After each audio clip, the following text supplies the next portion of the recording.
आप देख रहे हैं the daily show with Munir नेमत।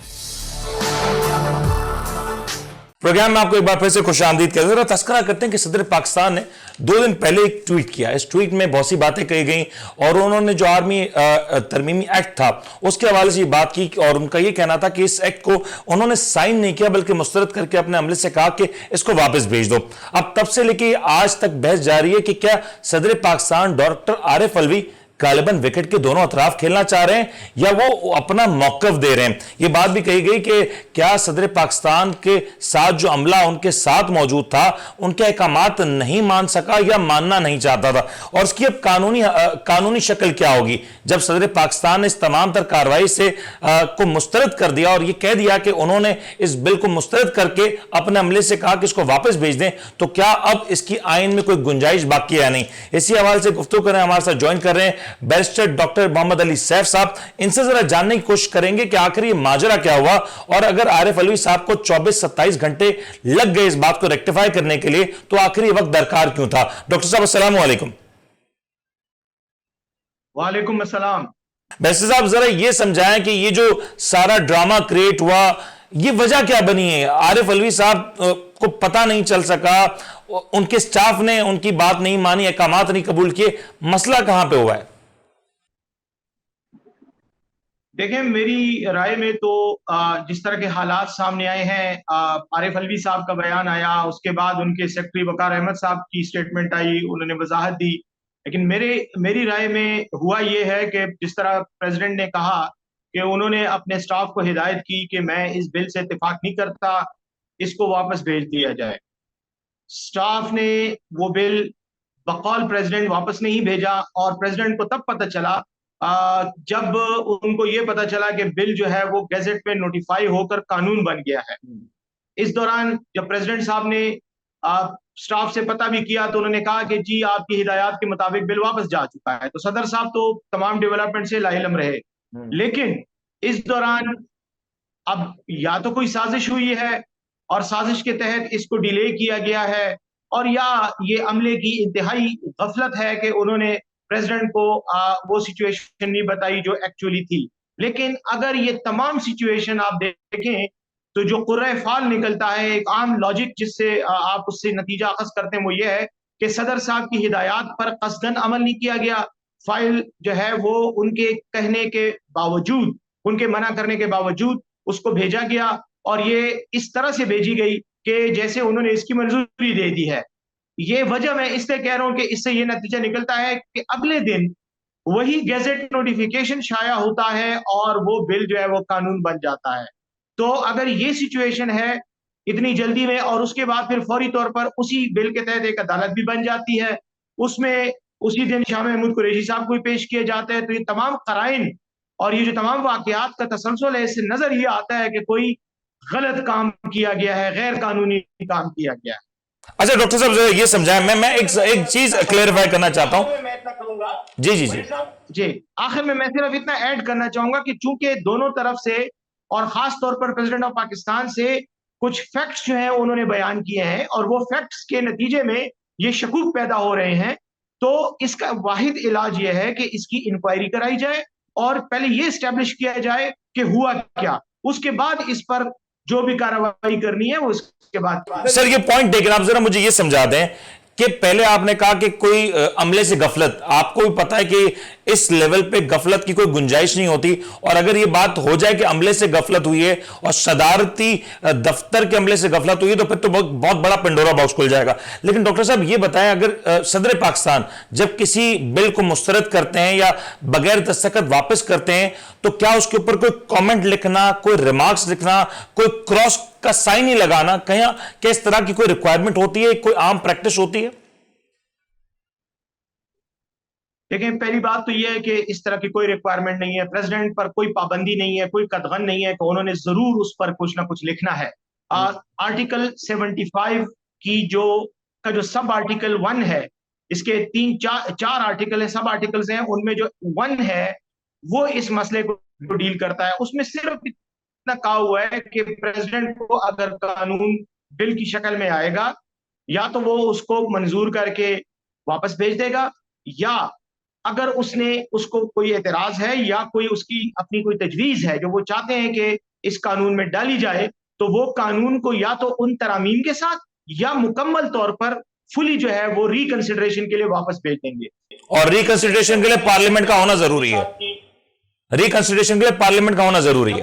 जाएगा जी, जब वो रिकंसिडरेशन के लिए वापस जाएगा तो पहले तो वो बिल जो है वो जाएगा वजारत पार्लिमानी उमूर में, वजारत पार्लिमानी उमूर उसको भेजेगी पार्लियामेंट में। अब चूंकि ये बिल नेशनल असेंबली से आया था, सेनेट से भी पास हो गया था, लेकिन आया नेशनल असेंबली से है, तो स्पीकर ऑफ नेशनल असेंबली के पास ये जाएगा। तो नेशनल असेंबली तो सिरे से मौजूद ही नहीं है, खत्म बिल्कुल हो चुकी सही। है। अब जब दोबारा नेशनल असेंबली आएगी, पार्लियामेंट बनेगी, तो फिर मुश्तरका इजलास में जाएगा। ये बिल जो है ये किसी एक ऐवान में फिर दोबारा रिकंसिडरेशन के लिए दोबारा से असर गौर के लिए नहीं जाएगा, बल्कि मुश्तरका इजलास होगा जिसमें इस बिल को दोबारा इस पर गौर किया जाएगा। और ये जब दोबारा प्रेसिडेंट के पास आएगा तो फिर आर्टिकल 75(2) के मुताबिक इसको प्रेसिडेंट के पास 10 दिन है, 10 दिन में या उन्होंने हाँ करनी है या ना करनी है। उन्होंने अगर कुछ भी नहीं किया, उसको 10 दिन अपने पास रखा, तो ये बिल ऑटोमेटिकली मंजूर तस्वर किया जाएगा। लेकिन अब ये सिचुएशन है डॉक्टर साहब, ये situation it's unique in its own way. अब सदर पाकिस्तान ने इनकार कर दिया, लेकिन 2 दिन पहले इसका गैजेट जारी हो चुका है। अब आपको लगता है कि इसका कोई रिवर्सल पॉसिबल होगा? क्योंकि एक्चुअल जो कानून है वो कानून तो ये कहता है कि सदर पाकिस्तान का मुत्तफिक होना, एग्री करना ये बड़ा जरूरी है, या अगर वो खामोश है तो भी जरूरी है। यहां पे तो सदर पाकिस्तान का एक टेक्निकल डिनायल आ चुका है, तो डिनायल के बाद अब ये बिल एग्जिस्ट कर सकता है या नहीं कर सकता? देखें, इस बिल की अब कोई कानूनी हैसियत रही नहीं है, ये बात बिल्कुल वाज़ेह है, क्योंकि प्रेसिडेंट जो है वो पार्लियामेंट का हिस्सा होता है। पार्लियामेंट के, हमारे कौमी पार्लियामेंट के 3 हिस्से हैं, कौमी असेंबली, सेनेट और प्रेसिडेंट। इन तीनों से इस प्रोसेस को कंप्लीट होना होता है। क्योंकि प्रेसिडेंट ने वाज़ेह तौर पर इनकार कर दिया कि ये बिल उनकी मर्जी के बगैर इसको प्रोसेस किया गया है, इसलिए इस बिल की कोई हैसियत नहीं रही। लेकिन एक कानूनी सुकम इसमें यह है, या एक कानूनी मजबूरी अब यह है कि चूंकि इसको हुकूमत ने नोटिफाई कर दिया है, इसलिए नोटिफिकेशन के बाद कानून का हिस्सा वो बन जाता है। लेकिन प्रेसिडेंट के बयान के बाद ये सवाल पैदा हो गया है कि कानून का जो तरीकाकार है, आईन का आर्टिकल 75 का, उसको फॉलो नहीं किया गया। तो इसका अब एक ही तरीका है, और वो ये कि सुप्रीम कोर्ट नोटिस ले, सुप्रीम कोर्ट इसको कलअदम करार दे, और जब सुप्रीम कोर्ट कलअदम करार दे देगा तो ये कानून खत्म। सर, इसका एक तरीका ये भी तो हो सकता था ना कि जिस ट्वीट में आरिफ अलवी साहब ने ये बात कही, उसके साथ एक और ट्वीट भी कर देते कि मैं इसके ऊपर कोई एक्शन लेना चाहूंगा या मैं एक्शन लूंगा। सदर पाकिस्तान का खुद भी तो एक्शन लेने का इख्तियार है, क्या वो नहीं लेंगे एक्शन? अगर वो नहीं लेते तो फिर सवाल उठेगा। देखिए, सदर पाकिस्तान इस वक्त फ्रेंकली आईन में उनका इस हवाले से कोई एक्शन अब नहीं बनता। सदर पाकिस्तान को जैसे ही पता चला कि उनकी मर्जी के बगैर बिल पास हो गया है और कानून बन गया है, एक्ट बन गया है, तो उन्होंने फौरन ट्वीट कर दी। उस ट्वीट में उन्होंने अपनी रजामंदी की एब्सेंस का कह दिया कि मेरी बिल इसमें नहीं थी। अब ये काम सुप्रीम कोर्ट का बनता है कि वो इसको, बल्कि 3 तरीके हैं, या तो यह है कि कोई शख्स सुप्रीम कोर्ट में जाए, कोई पाकिस्तान का शहरी, और सुप्रीम कोर्ट में इस कानून को चैलेंज करे। दूसरा यह कि सुप्रीम कोर्ट खुद सुओ मोटो नोटिस ले। तीसरा भी एक तरीका है जो आपने कहा, वो यह है कि प्रेसिडेंट 186 आर्टिकल 186 के तहत सुप्रीम कोर्ट में रेफरेंस दायर करे और कहे कि यह गलत हुआ है, लेकिन उसमें सुप्रीम कोर्ट से वो राय ही ले सकते हैं। उसमें अब यह है कि यहां पर सुप्रीम कोर्ट ही में ये बिल चैलेंज हो गया है, इन्हीं बुनियादों पर जो प्रेसिडेंट ने की है। तो सुप्रीम कोर्ट के पास अब एक पिटीशन आ गई, अब उसूली तौर पर चाहिए कि सुप्रीम कोर्ट उस पर एक्शन ले और इस बिल को गैर कानूनी करार देके कलअदम कर। डॉक्टर साहब, एक आखिरी सवाल ये बता दें कि अब क्योंकि इसके ऊपर एक बहस भी हो रही है, अदालती कार्रवाई भी अब इस पे शुरू हो रही है, लेकिन साथ साथ पैरेलल केसेस भी चलाए जा रहे हैं। आपको लगता है कि जब तक इसके ऊपर कोई क्लैरिटी नहीं आ जाती, इन अदालतों को कुछ अरसे के लिए होल्ड करना चाहिए या इन केसेस को कम से कम होल्ड करना चाहिए? बिल्कुल वाज़ेह तौर पर ये तो पूरी दुनिया में जो कानून के कुछ ऐसे उसूल होते हैं जो पूरी दुनिया में मुश्तरका उसूल होते हैं, रूल ऑफ लॉ के, जूरिस्प्रूडेंस के उसूल है कि जब बिल बनाने वाला, उस बिल को कानून बनाने वाला एक बहुत इंपॉर्टेंट ऑफिस जो है वो खुद बरमला कह दे कि ये प्रोसेस मेरी मर्जी के बगैर हुआ है, मेरे इल्म के बगैर हुआ है, तो उस बिल की शफाफियत और उसकी सेहत पर एक बहुत बड़ा सवाल उठ गया है। मैं ये समझता हूं कि इस बिल के तहत कोई कार्रवाई उस वक्त तक नहीं होनी चाहिए जब तक सुप्रीम कोर्ट से इसके बारे में कोई हतमी फैसला नहीं आ जाता। इसके तहत होने वाले तमाम ट्रायल और ये जो भी कार्रवाई हो रही है शाम महमूद कुरैशी या किसी और शख्स के खिलाफ, ये बिल्कुल गैर कानूनी और गैर आईनी और इंसानी हुकूक की भी खिलाफ वर्जी। डॉक्टर साहब बिल्कुल ठीक है, इंसानी हुकूक की बात की। कल एक एडिशनल सेशन जज की जानिब से रिपोर्ट पेश की गई, जिस तरीके से चेयरमैन तहरीक इंसाफ को जेल में रखा गया, वहां पे कैमरे नस्ब किए गए, वहां पे उनके वॉशरूम की सहूलत के बारे में बात हुई। एक बड़ी अफसोसनाक सूरत हाल है, क्योंकि चाहे कुछ भी हो, कानून इस पर फॉलो यहां भी होता हुआ नजर नहीं आ रहा। आपके ख्याल में हुकूमत बदल गई लेकिन चीजें नहीं बदली, क्या यह बात कही जा सकती है कि नई हुकूमत के आने के बाद भी वही सूरत हाल नजर आ रही है जो माजी में आज तक 16 माह के अंदर नजर आई? देखिए, मेरे ख्याल में बड़ी वाज़ेह सी बात है कि हुकूमत नहीं बदली, सिर्फ हुकूमत में जो चेहरे थे वो बदल गए। लोग वही हैं, पॉलिसियां वही हैं, फैसले करने वाले वही लोग हैं। ये सिर्फ चेहरे बदल गए हैं। जैसे खबर होती है और खबर पढ़ने वाला न्यूज कास्टर जो है वो चेंज हो जाता है, अपनी ड्यूटी करके वो चला जाता है, उसकी जगह कोई और आ जाता है, वही खबर वो पढ़ रहा होता है। तो इस वक्त तो खबरें पढ़ने वाले चेंज हो गए, खबर वही है।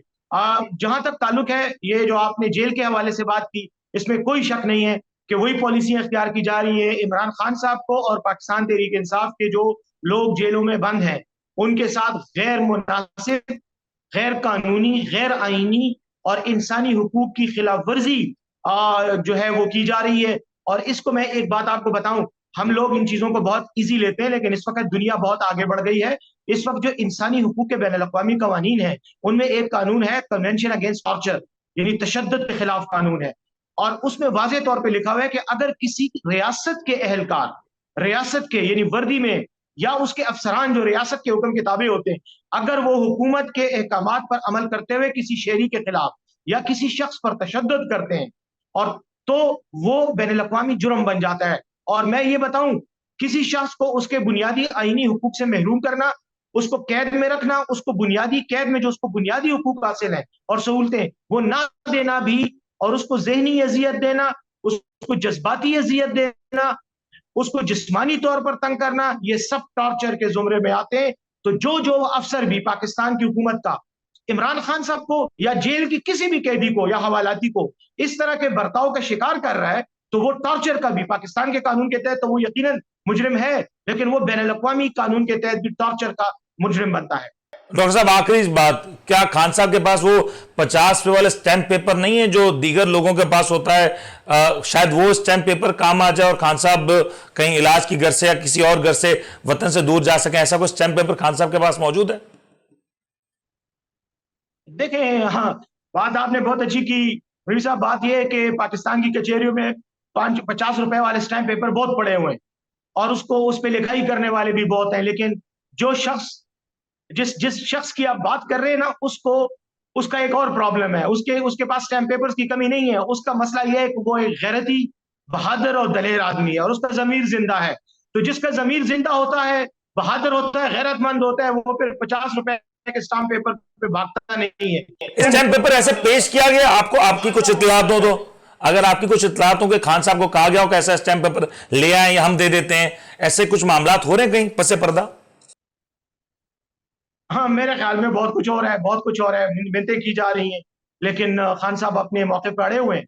और ये जो जेल में आप देख रहे हैं, जेल में उनके साथ जो सलूक किया गया, खुद आपने देखा, एडिशनल सेशन जज अटक की रिपोर्ट आ गई है जिसमें वो कहता है कि जिस तरह से उनके बैरक के बाहर, सेल के बाहर वो कैमरे लगे हुए हैं, सेल का जो साइज है, जो देखें, ये एक आम हवालाती के साथ भी आप ऐसे नहीं कर सकते, उसके भी अपने हुकूक होते हैं, उसको भी आपने एक बाइज्जत तरीके से जेल में रखना है। उसकी जो तौहीन होती है, उसकी जो इज्जत नफ्स होती है, उसको आप मजरू नहीं कर सकते।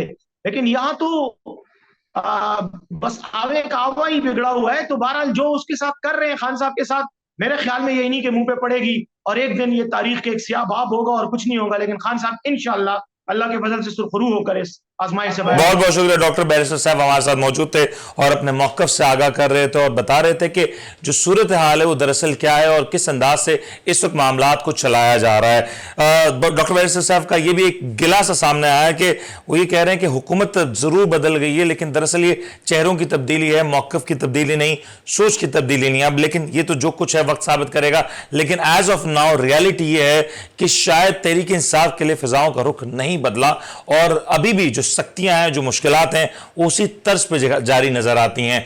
लेकिन क्या इसमें कहीं कोई तब्दीली है, कोई आ सकती है, कुछ हो सकता है, या अगले चंद दिनों में कोई ऐसा अदालती ऑर्डर, ऐसा अदालती अहकामात हमारी नजरों में आ सकते हैं जिसके बाद शायद कुछ कहें कि बैलेंस सा क्रिएट हो रहा है, जिसको एक आम अंदाज में, एक आम अल्फाज में कहा जा सकता है। तो उसके ऊपर बात करेंगे इंशाअल्लाह आने वाले प्रोग्राम में। फिलहाल आज के लिए इतना ही। अपने मेजबान उनके इजाजत दीजिए, अपना ख्याल रखिएगा। अल्लाह हाफिज।